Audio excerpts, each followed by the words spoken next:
Assalamualaikum and good evening. Today I would be discussing the question, to what extent does the issue of digital divide impact society, and explaining the impacts of digital society from local to global and the reflection regarding this topic.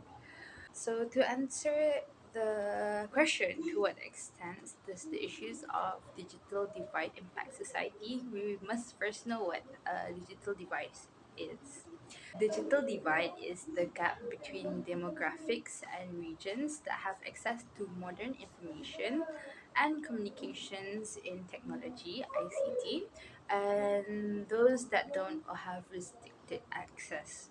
So, digital divide is a really serious issue that shouldn't be looked over, as it prevents from using all of the minds on the earth to solve global problems. Did you know that half of the global's population is digitally illiterate? So, people who are privileged in this case, having access to the internet and devices benefits the most. Some people who aren't as privileged and don't know how to use the internet, mostly because of how and where they live. Moreover, device necessary to get online in those places are limited and often expensive. Digital divide also affects generation gaps, as younger educated people have more skills in handling digi- technological device compared to older peoples.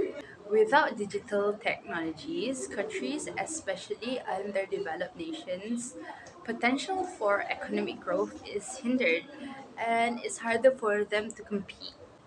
Okay, only a few parts in this world have good access to internet for better education, and with the availability of device and being connected, it can ease communication and get in touch with others, information access, and also boost self confidence. The impacts of digital divide from local to global. So, having access to internet is actually a luxury. Among the factors that I think influence digital divide are age, location, and wealth. Personally, I think that what affects the local communities also affects the global communities, but in local, it's just in a smaller scale. This is because it exists deeper amongst lower income groups and communities.